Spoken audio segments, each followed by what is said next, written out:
¿Qué tal? Muy buenas tardes, amigas y amigos de los medios de comunicación de la fuente del Senado de la República. Quiero comentar con ustedes dos cosas. La primera se refiere a la presentación de una iniciativa. El día de hoy estoy enviando una iniciativa para presentarla ante la Comisión Permanente del Congreso de la Unión con el objeto de modificar el artículo 122 de la Constitución Política de los Estados Unidos Mexicanos, que es el que regula la naturaleza jurídica de la capital de la República. El objeto de esta iniciativa legislativa es incorporar la característica de soberanía en la Ciudad de México. Hasta ahora, el artículo 122 señala, después de sucesivas reformas, por cierto, que la Ciudad de México es una entidad federativa que goza de autonomía en todo lo concerniente a su régimen interior y a su organización política y administrativa. Sin embargo, estoy planteando una reforma para que diga lo siguiente: la Ciudad de México es una entidad federativa libre y soberana en todo lo concerniente a su régimen interior y a su organización política y administrativa. Esto significa un cambio en su naturaleza, pues pasaría de ser una entidad con una naturaleza autónoma a ser una entidad libre y soberana. Esto tiene concordancia y congruencia con otros apartados de nuestro sistema jurídico. En la propia Constitución de los Estados Unidos Mexicanos se establece en el artículo 42 cuáles son las partes integrantes de la federación y se menciona entre ellas a la capital de la República.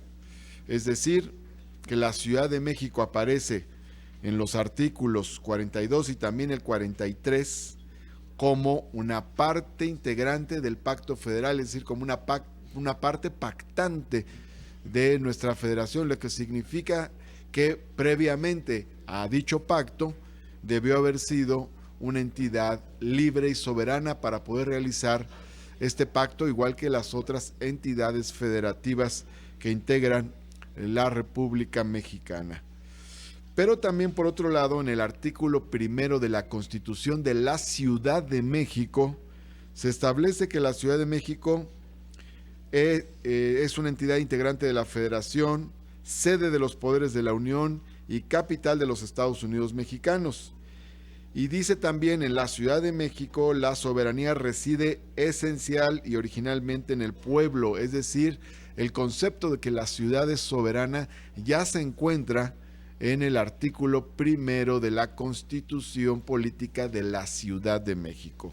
Por lo tanto, me parece que es un anacronismo que todavía en el artículo 122 se hable de autonomía de la Ciudad de México, cuando debe ya contemplarse como una entidad soberana en virtud de que es una de las pactantes de la federación, una de las firmantes del pacto federal, pero también porque tiene su propia constitución y en su propia constitución se reconoce su soberanía. Esta es la iniciativa de reformas al artículo 122 que estoy enviando a la Comisión Permanente del Congreso de la Unión ahora, en estos días, y sobre todo pues a propósito de que precisamente hacia principios del mes de diciembre se realiza el informe del estado que guarda la Ciudad de México y me parece que es importante esta actualización jurídica. Ahora bien, y por otro lado, quiero también compartir con ustedes un breve balance de este periodo ordinario de sesiones que acaba de culminar. Entre las cosas que considero importantes que sucedieron en este periodo ordinario de sesiones se encuentran, por ejemplo, las reformas para prohibir la condonación fiscal, las reformas para penalizar gravemente la facturación falsa, la aprobación de las leyes secundarias derivadas de la reforma educativa, las reformas para dar lugar al Instituto de Salud y Bienestar, el INSABI, con el reconocimiento del derecho a la salud universal y gratuita, las reformas para la revocación de mandato, las reformas para la seguridad vial y movilidad, aunque esto solo sucedió en el Senado, todavía no se aprueba en la Cámara de Diputados, la aprobación de la ley del maíz, de protección del maíz nativo, aunque todavía no se aprueba en la Cámara de Diputados, las reformas para denominar al instituto que recibe los bienes que se derivan de la figura de extinción de dominio como instituto para devolver al pueblo lo robado.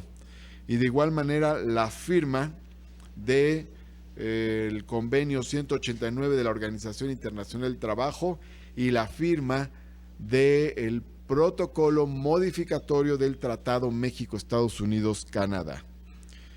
Eso considero en conjunto son los aspectos más positivos, más relevantes de avance logrados en este periodo ordinario de sesiones. Entre otros, hay otros temas también que se aprobaron, pero esos son los que considero más relevantes. Ahora, hay ausencias. No se abordó el tema de la inmunidad presidencial adecuadamente. No está aprobado, o sea, está pendiente. No se aprobó en el Congreso, ni en la Cámara de Diputados, ni en el Senado, la reducción de las prerrogativas económicas a los partidos políticos. Tampoco se avanzó en la nueva reforma sobre las remuneraciones de los servidores públicos. Por otro lado, tampoco se aprobó lo de eliminar la mención de la partida secreta de la Constitución. Todavía hay una mención al respecto. Hay otras ausencias, por ejemplo, pues no se abordó el tema del outsourcing, aunque hay un dictamen. Se pospuso el tema de la cannabis y no se aprobó la reforma sobre el salario mínimo, sobre que el salario mínimo no puede actualizarse por debajo de la inflación. Y por otro lado, considero que hubo 3 errores importantes. Uno de ellos fue la designación de los magistrados electorales locales. No se consultó a los senadores de todas las entidades federativas, hubo imposiciones, particularmente en el caso de la Ciudad de México, se impuso a un magistrado que, por cierto, participó en la operación del fraude electoral en el estado de Puebla, según denuncias periodísticas. También, por otro lado, faltó construir más, trabajar más la construcción de consensos para el tema de la Comisión Nacional de Derechos Humanos.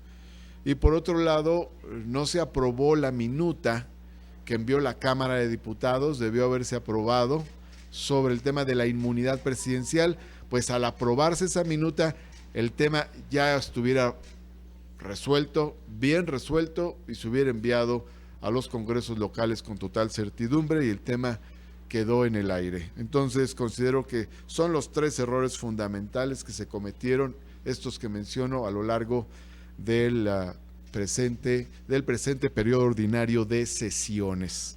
Estas son las cosas que quería comentar con ustedes, la presentación de la iniciativa y este breve balance de los trabajos en este primer periodo de sesiones del segundo año de ejercicio legislativo. ¿Alguno de los compañeros de los medios que tengan una pregunta?